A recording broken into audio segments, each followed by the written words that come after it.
Welcome to Purpose 360.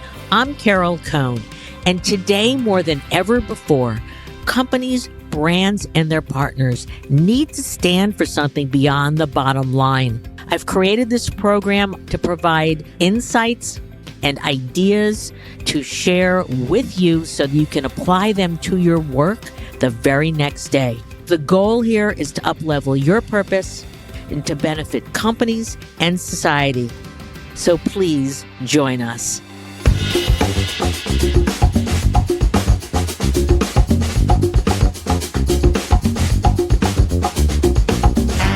With me is George Taylor, and George is a serial entrepreneur. He's had about 11 businesses over the years. He said he's did a lot of work in software and then fintech. Then he ran a hedge fund.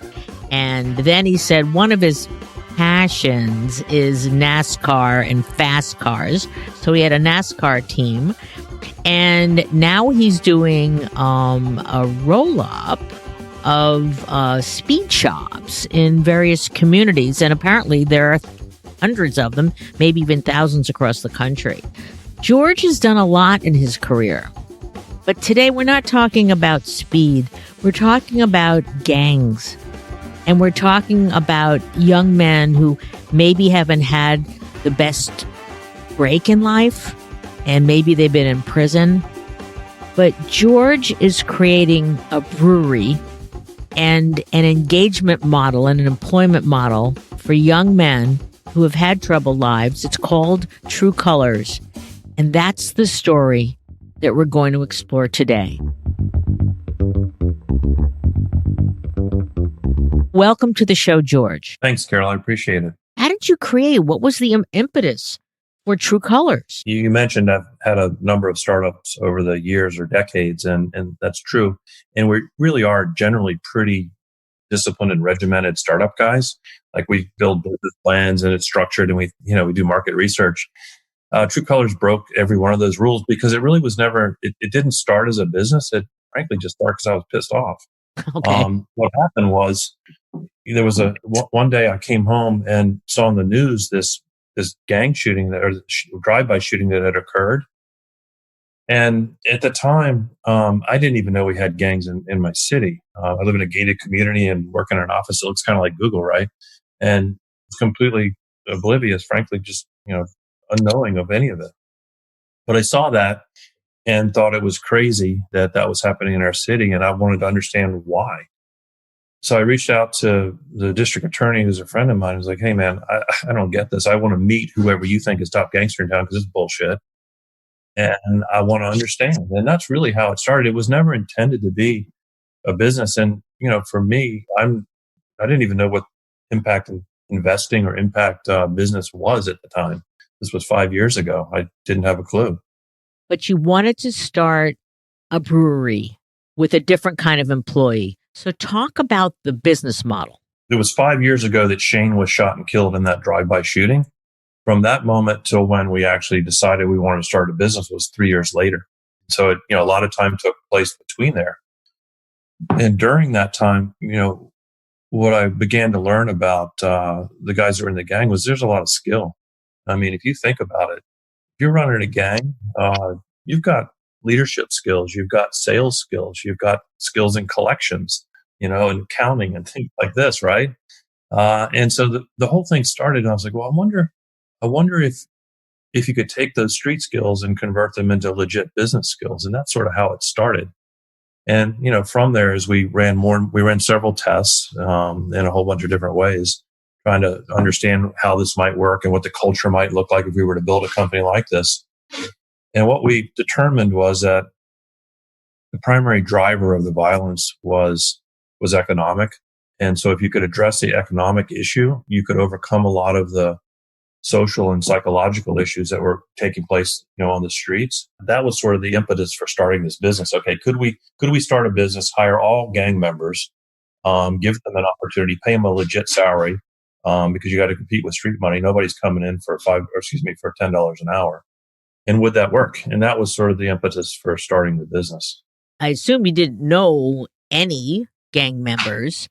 And so you are very thoughtful and methodical with your other businesses. And so where did you start to get to know individuals and to determine even if they would want to participate in this idea?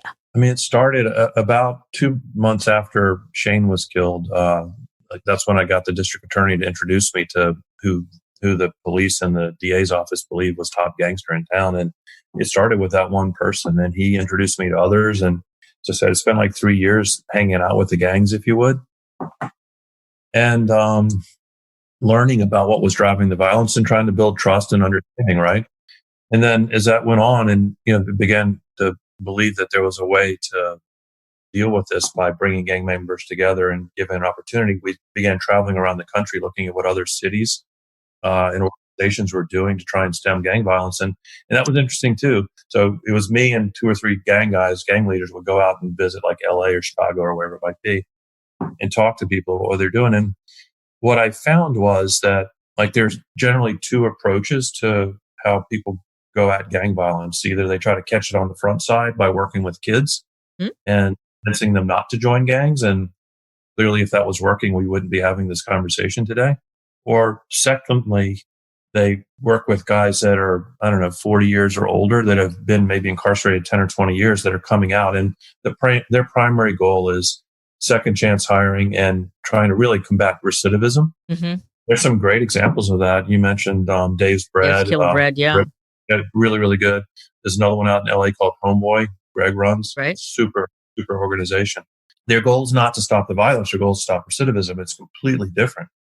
My question was, okay, if we wanted to stop street violence, gang violence in our city, and we wanted to do it in the next few weeks, months at the most, not years and decades, what do you have to do?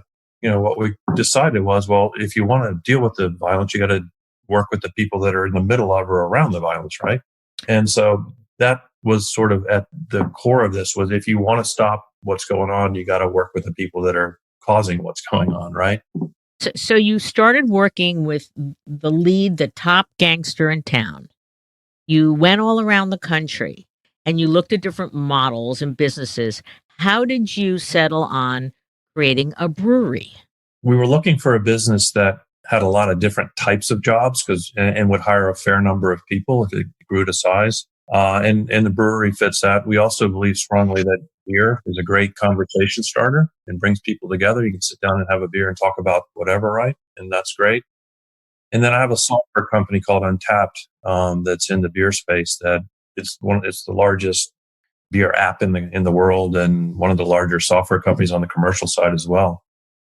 And so through that, we're very well connected in the beer space, both with retailers and brewers and distributors, that sort of thing. And so I believe that, for those reasons, if we wanted to build a business around or including gangs, this would be the easiest path. It would provide the most opportunity for our team. Okay, so you chose a direction, and beer is a great conversation starter.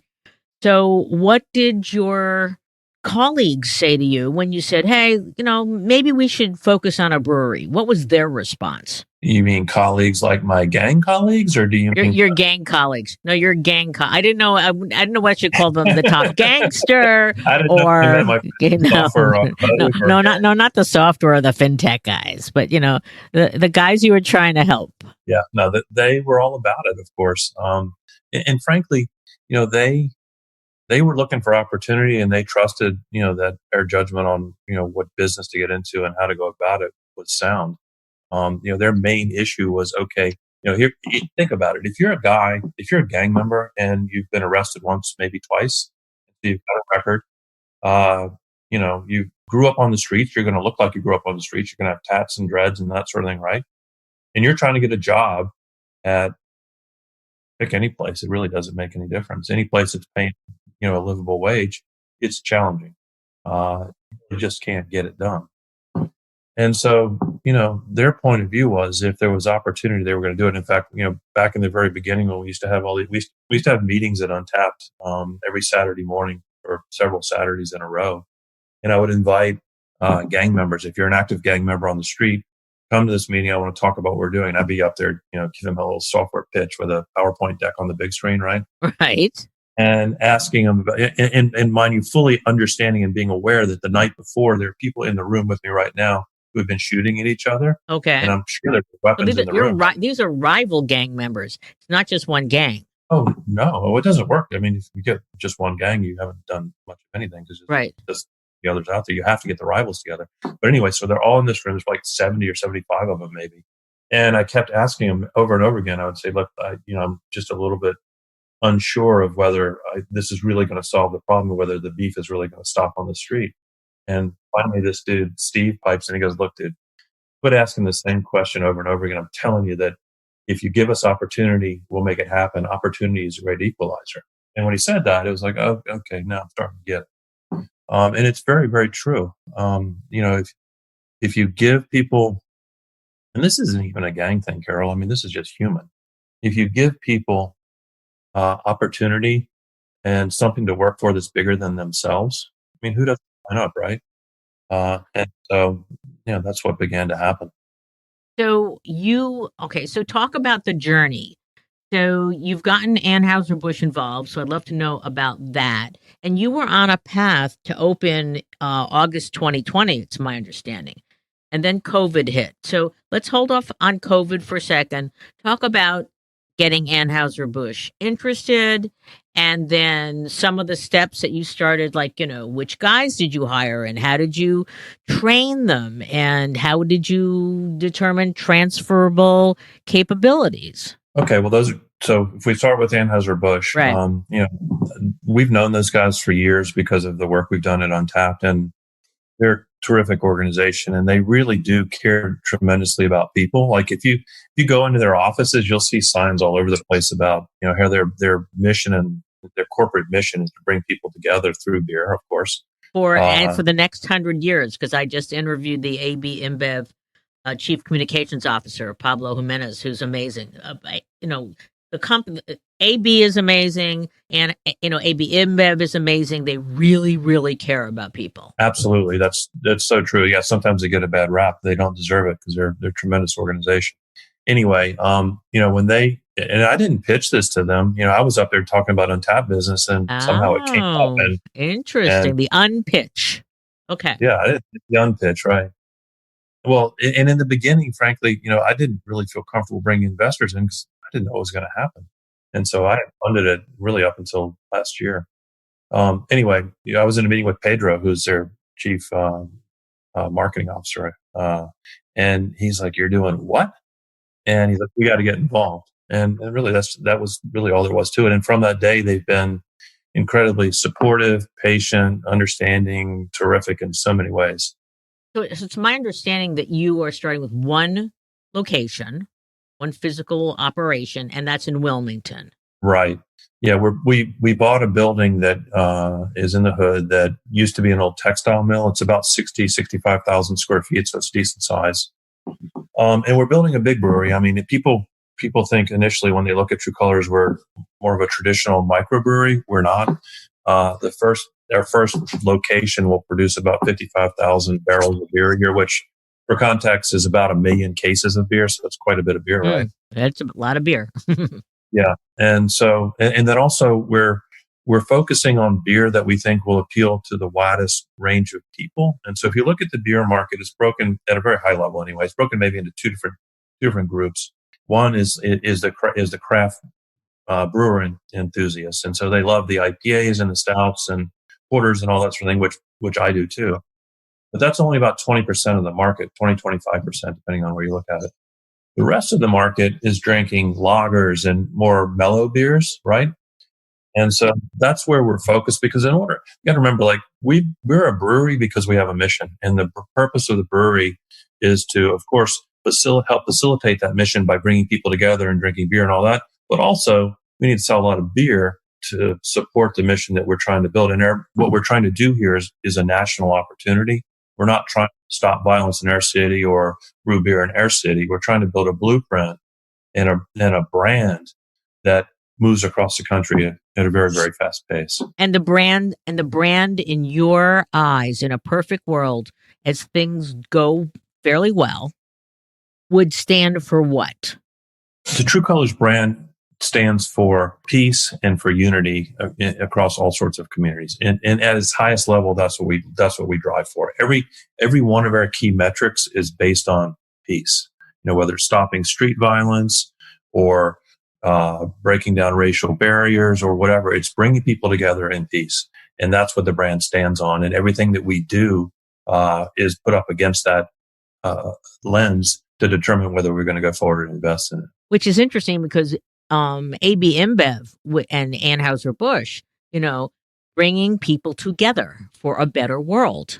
So in having that distinct purpose, and they also are good risk takers, appropriate risk takers. It was great that they saw the opportunity and said, "Yeah, let's take it forward." Yeah, didn't hesitate. They're true. Yeah, that's when you have a very clear and activated social purpose. So you can make decisions like that. So that's great. Okay, so you're going to create this brewery, but you've got to find individuals, whether it's your top gangster or some of his buddies, to apply for jobs and then start getting trained. What was that process like? So in the beginning, it was a little bit challenging because everyone thought I was the police, And you're dare I say, you're, no offense, but you're a white guy. Yeah, well, so I'm the white guy in the room. Yeah, we used to talk a lot about race. We don't anymore because we joke about it at this point. But in the beginning, that was something I always asked. I would be up. Remember, I'm in front of like 70, 75 gang members on a Saturday in the Untappd conference room with this big TV on the wall, doing this like startup pitch deck. Mm-hmm. And I'm like, okay, I'm the only white guy in the room. Oh, my son was there occasionally too. And we're like, are you good with this being led by a white guy? And everyone, the same question, or same response came back to all of this sort of thing is, look, dude, if you're going to give us opportunity, then we're with it. So yes, it doesn't make any difference. It was cool because like you could have these we never really worried about any kind of language. We just spoke openly. There's no political correctness anywhere being said on either side, but it was so effective because it just got straight to it, right? So did you together, not that you would say, well, let's have a values session, but it seems like in the conversation, because you had to build trust, you had to build the relationships, that you had to either come up with similar language or a definition of transparency. So what did you come up with as a framework that you could relate to each other, build the trust, and start, blocking out a business? Well, trust comes from over time doing things that are dependable, right? So if I say I'm going to do something or they say they're going to do something and we do it, then over time that builds trust. That's kind of the definition of it, right? Mm-hmm. And so, guys within TRU Colors or my teammates will be asked that question a lot, like, basically, why'd you trust this old white dude, right? And, all the answer is always the same, because he did what he said he was going to do. And over time, they begin to believe it. And that's what builds trust. We never sat in a room and sat down and thought about, let's make sure we can speak together and let's cross this racial divide and economic divide. No. I never treated anyone like they were any different than me. And we still don't. I don't believe in anyone coming in being a victim. We never talk with that language. We don't allow that kind of behavior. We're about, one thing we're clear about, I'm not here to save anybody. We're an opportunity company. And if you want opportunity, we'll pour it all over you. But we're not here to, we're not a company that's going to save you. You have to save yourself through taking advantage of what we're offering. And you're just as capable of doing it as I am. In terms of just setting up like job descriptions and finding out what people's capabilities were and beginning, I know that you had something called a process to peace. And then you also created a Disrupt University. So can you talk about some of those things? Because it wasn't just, hey, dude, and a secret handshake and whatever. You had to really have training. Well, the whole thing is a problem. You have to build trust, and then you have to figure out what you're trying to do, and then you have to train for what you're trying to do, right? And so, sort of that third piece is what you're talking about. And for us, we have a very defined process that we've built over the past couple of years that we believe, we call it as our path to prosperity. And we believe prosperity leads to peace over time. And prosperity is not just money. Prosperity is made up of all sorts of things, like relationships are having really solid relationships are a really important component of prosperity. Anyway, the first step in moving forward with this, and this is super important for our guys, is what your beliefs are. The first step is, okay, are you coming into TRU Colors with a whole lot of limiting beliefs, which in the case of TRU Colors team, that's generally the case. I mean, frankly, that's every human as well. Everyone's got limiting beliefs, right? But if you grew up in the hood and you were told from age 1 that you are not going to amount to anything, don't worry about going to school, or hey, school's for white people, you don't need to do that, or the police are going to, whatever it may be, right? You're going to believe that stuff. And so a lot of our guys will come into TRU Colors and they believe that they can't be successful because they grew up in the wrong zip code, their skin's the wrong color, they don't have not smart enough, whatever it might be. But if you let it drive your life, then you're stuck, right? And then, the other thing that happens is we've got guys that have done stuff that, you might think they're big badass gang members, but they're still people and they've done things that haunt them. And so we have guys that come into TRU Colors sometimes that don't think they deserve to be successful and happy. And you got to write that thing down too. So we spend the first 3 weeks. If you're an employee of TRU Colors, by the way, you come in, you spend 2 months in what we call our boot camp. You don't do any work. You come in and you're going to be basically going to school for 2 months, and we pay you, of course, but you're in this curriculum. And it's made up of classwork and physical activities and a variety of experiential learning as well. But anyway, it starts off where we talk about, okay, what do you believe about yourself and the environment and the people around you? Because that will dictate the trajectory that you're going to go on as soon as you leave this class. Right. And it's really remarkable. Like they come, the first week is always a little bit chaotic and loud. And generally people believe that whoever speaks the loudest has the most power. Okay. That can get a little nutty that first week, but very, very quickly. And mind you, so you're talking about a room too, where you have rival gangs. It's possible that the guy sitting across the table from you has a scar from a bullet you put in him, right? And so it's a testy little environment there in the beginning, but within a week or so, it begins to change. And within 3 weeks, it's remarkable. And we run assessments on these guys, that sort of evaluate where their confidence level is, where, what they think about themselves and all this sort of stuff. And you can see improvement week to week. It's really quite remarkable. And you're going to have, when you're up and running, you'll have how many employees? 105 when we're fully staffed. That's great. And when you started bringing people into the program, did some of them flame out and not make it through the initial training? Yeah. And that 2-month boot camp has an expectation that we generally bring people in groups of a dozen. We expect 2 to 3 to flame out, as you say. And we've talked about it a lot. Frankly, that's okay with me. It shouldn't be easy. It shouldn't be for everybody. And by the way, people get second, third, and fourth tries. You get to come back and try again. You got to get 3 months. You got to take 3 months off, think about what went wrong, and then you can reapply. But it's challenging, and it should be that way because we're, like I said, we're in the opportunity business. I'm not going to hold your hand all the way through this stuff. I'm not going to put up with a whole lot of nonsense either. Like, I need to know you're in it at least as much as me, hopefully more. And so, for example, people flame out because they're late. And during the first 2 months, if you're 1 second late to anything, you're let go because we believe that's something you can control. Yeah. And show me that you care enough. So, being on time is being early and it's things like that. So they flame out for things like that. But they're learning, but you're teaching amazing. I mean, all of us should be on time, We should. So, yeah, and we're teaching things like that. And that also, Carol, like that's trust. Like you may not like the way I respond, but I will always respond the same way. That builds trust. Same way. Yeah. Consistent.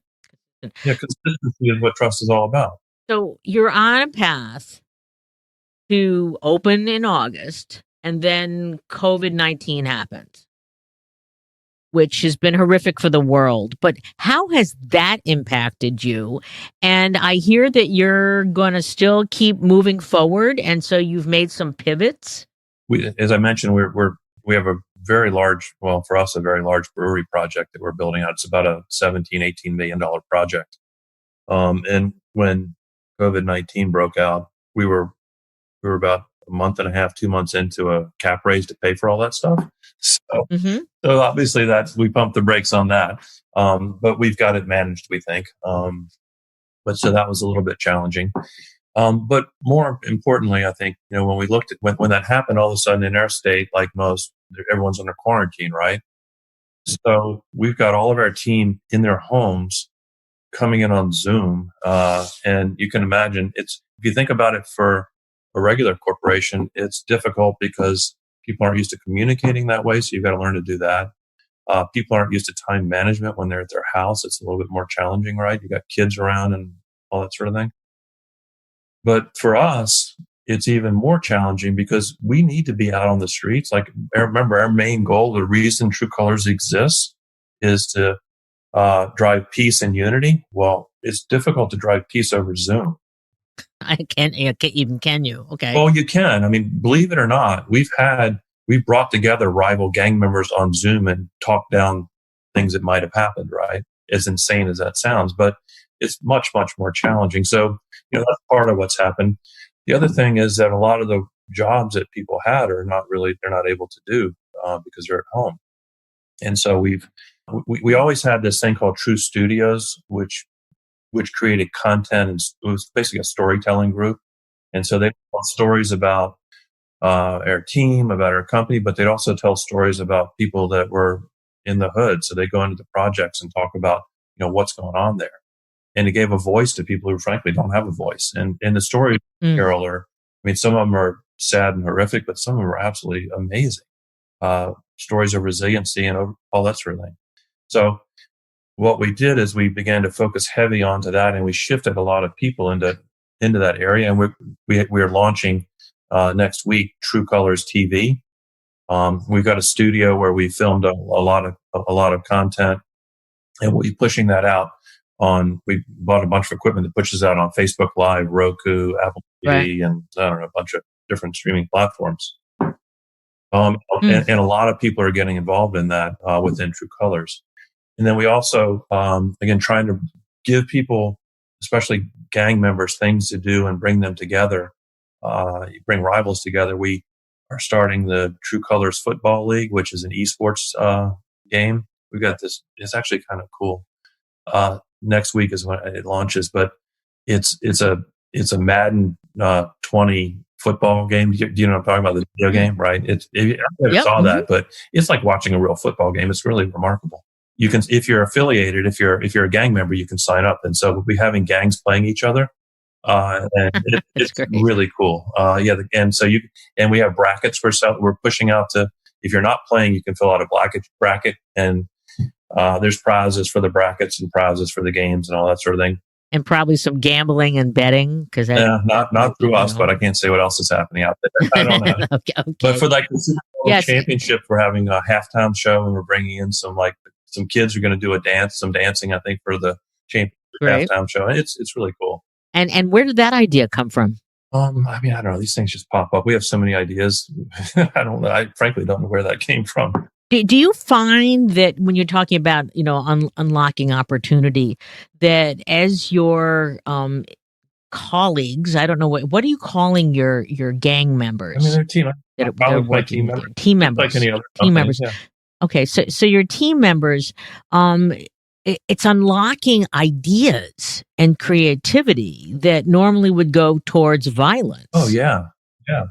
Can you give us any other stories about? I know that you've got the e-gaming, and then you've got TRU TV. Any other stories about unleashing something that was so profound? Well, I don't know if profound's a big word, but like here's something I saw the other. Human. I didn't know that we were doing this until there's this guy. His name's Grip. He's a gang member, and he's really into cooking. He used to work in some restaurants around town, and he teamed up with Carolyn, who runs Disrupt You. So that's our curriculum piece, right? And they put together this cooking show where they go, and so TRU Studios has filmed it. And so they go into the kitchen, they cook some kind of chicken. I haven't seen the show yet. And the name of the show is Grounds. And the whole idea is they're using coffee grounds to cook the chicken, right? But it's about being grounded during this difficult time. So they're on the recipe, but the whole time they're pushing out a TRU Colors disrupt you curriculum on being grounded and focused in your career and in your personal life and all that sort of. It's pretty cool, right? That's great. Yeah, My God, the interpretation of that and the many uses of it is just tremendous. yeah. So they want to do a cooking show with. They have got like 20 recipes they want to do that tie into curriculum, from finance to relationships to focus to wellness to whatever it might be, right? Yeah, you should share them beyond just the TRU community. Well, it'll go on Apple TV and Roku. Oh, great! Okay. I will look at it. I know that you're looking for investors, individuals though that probably they're a different type of investor. They're interested in social impact, and you've had some of those conversations. And so, what are the types of quote unquote investment partners you're looking for, and the ones that have been really interested or have invested? Why are they investing? When we go out and we talk about TRU Colors to impact investors, what we hear over and over again is they like TRU Colors because everything they've seen prior to this is, they say, at one end of the spectrum or the other. It's either super philanthropic, in which case, but they don't know if it'll ever make any money, right? In which case they just soon donate through their philanthropic arm, or it's too much focused on profit without enough impact. But I hear over and over again, this is the first time they've seen something where the business side of it makes perfect sense. And we've got great partners and media groups and distribution, all that sort of thing. But then the social side, especially if they meet any of our team members, they're like blown away. They're like, you got to be kidding me. You're a gang member. And it's like it's like me and you talking here, right? And so they see the growth that takes place with our team members. And then they look at some of the numbers around violence reduction and jobs that are created and all this sort of thing. And it's a no brainer. I assume using proxy data for second chance employment, if that's the social issue area you're in right now, because you haven't gone through a season of brewing. So how are you getting that data, and what kind of future measurement will you use once you're up and running? We measure for TRU Colors. We measure, again, second chance hiring is certainly a component of what goes on at TRU Colors. That's happening, right? But we see like that and poverty and racial divisiveness. These are sort of secondary drivers of violence. Remember, our key metric is not how many people we gave jobs to, but what sort of a reduction in violence has occurred within the communities that we operate. It just so happens that the way you reduce violence is you knock down those other things, right? You give jobs and opportunity, you knock down racial divisiveness. You build trust and relationships. Yeah. But we don't measure that. In fact, we have a group within TRU Colors on the social impact side called community ambassadors. There are usually 2 or 3 people that are assigned to a particular community, and a community might be a housing project, for example. Those guys are responsible for the overall health and well-being of that community. And the way we measure it is we track ShotSpotter. Do you know what ShotSpotter is? No. Most cities, every city pretty much has ShotSpotter. And what it is, it's a bunch of microphones all over the city that can triangulate when they hear a gunfire. And that's how the police get to gunfire so fast. They don't wait for a call. ShotSpotter lets them know. And so we track how many shots are fired within the neighborhoods that we operate. We track how many people have been shot, but not killed. And then, as crazy and somewhat horrific as it sounds, we track how many people were shot and killed. And we track all of that. And that's frankly, from my perspective, that's a metric that matters. The other stuff, you've got to do good work, and you got to do good work in all those other areas, because that's the way you bring those numbers down. But in the end, if we don't bring those numbers down, then we haven't done what we intended to do. We haven't met our obligations. Do you get them from law enforcement? No. Well, who's capturing the data? So ShotSpotter, we believe it or not, you can go to Twitter in our city and see it, and we pipe that into our Slack channel. Do you know what Slack is? Mm-hmm, of course. Every time ShotSpotter comes off, it goes into our channel. It automatically is fed into our channel, where it's then captured and recorded, and so everyone sees it. It's pretty disturbing, actually, but it's intended to be, right? It should disturb you. If it ever stops, then that's not good. And so we're able to see that, and then from who's been shot, that's police reports and news reports and all that sort of thing. It's it's not I wouldn't say it's scientific because we know we don't get direct data from the police, uh, but Mhm. we're pretty close. So you're not brewing yet. The building's not up and running, but it sounds like you're already having an impact on the community. Are you seeing the shots fired numbers go Oh down? yeah, oh yeah, and I mean, we've been doing sort of the social mission side for a couple of years, trying to figure it out, Hmm. right? And there's a direct correlation I can make to when True Colors is doing a good job, and violence goes down significantly. We're talking like 75, 80% to when we make mistakes. And, that certainly happened too, right? It's not like I can call and go, "Hey, Carol, when you hired 35 active gang members, how did you solve this problem?" Right. And so, there are times when violence has gone up, and I can tell you exactly what happened, that caused that to be. I tell people ask what's it like to work at True Colors. For me, Hmm. it's Yep. hard because I mean, it's wonderful in so many ways. Don't get me wrong, but think about it. Like if I let someone go from Untappd, for example, uncomfortable and it kind of sucks, but they're going to get another job and it's just a little bump in the road, right? If I let somebody go from True Colors, it's way more than that because they're not going to get another job. And not only that, the odds of them ending up getting arrested in the next 6 months are over 80%. And sometimes decisions that I make unknowingly can cause violence. And so, I mean, it's challenging in that regard. But the good part is, and we've been at this 2 years now. We have a much better understanding of what works and what doesn't. And today we were able to do a pretty good job with it. I am sure that your vision and your, going to LA and other cities to really learn about other businesses and such, that the word has gotten out about what you're doing. Who has come to you? Government, philanthropists, investors, other gang members, to say, "Hey, I want to know more. I want to get on board." Not many people, because we really haven't. We have spoken maybe 4 or 5 times over the past 2 years, and we really have tried to lay low. So when we talk about government, and we've had some people come from like North Carolina cities and come to talk to us, but that's about it. And then we've gone to Chicago and spent a fair amount of time up there. I guess like we met with Arnie Duncan and those guys and Rahm Emanuel, and they're super interested in what we're doing. But we really try to stay focused on what we're doing here because you know I'm a startup guy. I know what it's like to get to like this stage of a company, and everyone thinks that it's so amazing and cool. But the truth is, like, we got to finish before we can start taking on other things. And we call it the shiny ball syndrome in the startup world. It's so easy to chase all these shiny balls and never actually get done what you're supposed to get done, right? And so we've gotten calls from 60 Minutes, from Ellen DeGeneres, from, I mean, you name, New York Times. Now the word has gotten out. You're just carefully managing. We just keep saying no and pretend that they're not asking. Okay. Because we're just Okay. not ready yet, and we have to stay focused. Like, the mission is so important. Have to Right. stay focused as best as we can on the core of what it will take to get to where we need to be.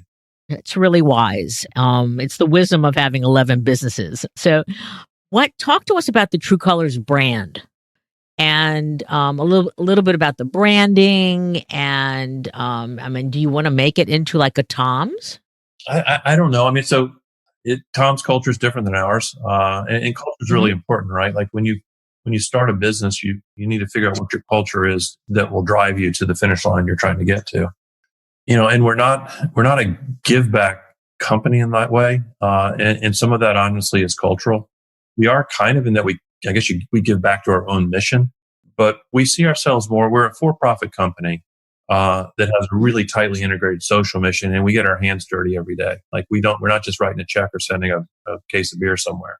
Like, we are heavily involved in day to day, heavily involved in trying to stop violence and unite communities.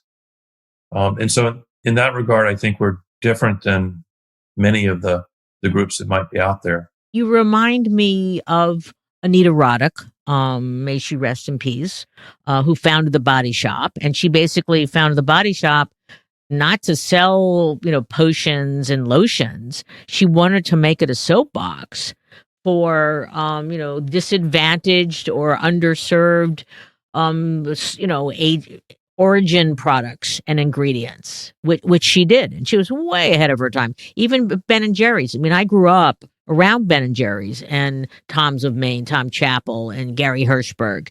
People who created businesses with true, deep, authentic social missions.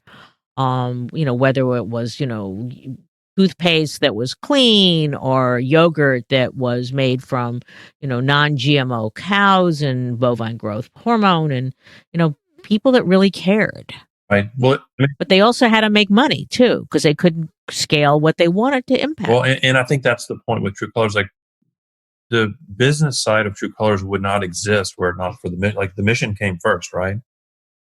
And then the business came because we needed to find a way to support that. It just so happens that we picked a business we believe that is very much aligned with our mission. It brings people together, right? Sit down, have a beer, start that conversation, and start challenging beliefs and start thinking about, what we can do to bring people together in the future.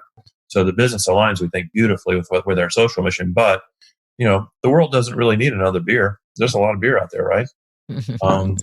Yeah, and I get it. And frankly, if you think about, we've been so fortunate to have so many companies and retailers and people and media reach out to want to help us either sell or distribute or talk about our product. They wouldn't want to do that if we didn't have the social mission, right? You and I wouldn't be talking. I'm curious because you say that you're a startup guy, you love startups, but you get out of them. Sounds like, though, this is a personal passion. Is this something that you're going to do for 2 or 3 years? You're going to have the model, then you're going to sell it? Here's the thing. So you look at TRU Colors. First of all of our team has stock options, right? Just like a software company. And so you didn't say that. Yeah, okay, so, they all have. That's great. So an exit opportunity is good for all of our team, but we have this really strange thing where we have this mission that we have to protect at any cost, right? And so we would have to find the right acquirer to make that work. But we are very much interested. I mean, we talked about impact investors, right? It's not philanthropy; they're looking for a return. Right. And so we have to be able to provide that. And so, we're actively positioning ourselves to be acquired down the road. There's no question about that. But we'll be very, very selective when that time comes. And we may end up saying no. I don't know how to answer that. Let's talk about post-COVID. Let's talk about the world. I mean, I've been working in the field of purpose for over 30 years. And I've seen all sorts of different business models. And, the startups, the small ones, the large ones, love Unilever. I'm a huge fan of Starbucks and AB InBev because they just operate purposefully. They truly are authentic.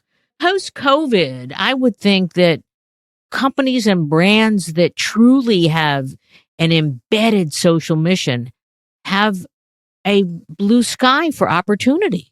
I mean, I think there's a lot of statistics that will show you that companies that have social missions at their core, perform better over time. There's no question about that. And I think that's because their team is involved in something bigger than just selling beer or selling ice cream or whatever it might be. There's a much bigger mission involved. And so you get better performance.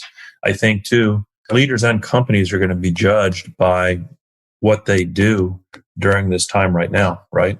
There's a couple of choices. You can very easily go and withdraw, sit on the couch for the next 2-3 months and then try to come back. Or what our position is this is when we should take more risk and be more aggressive at going after our mission because people need it. And frankly, people that they need it, they want it, they're sitting around looking for it. I want to thank you, George Taylor, for sharing the story of TRU Colors. Post-COVID, I believe that social impact companies will be in great demand. Make sure that your lager tastes great and is available, I know, all over North Carolina. We look forward to tasting it. We look forward to hearing more. And I just want to end with this, asking our listeners, what is your purpose?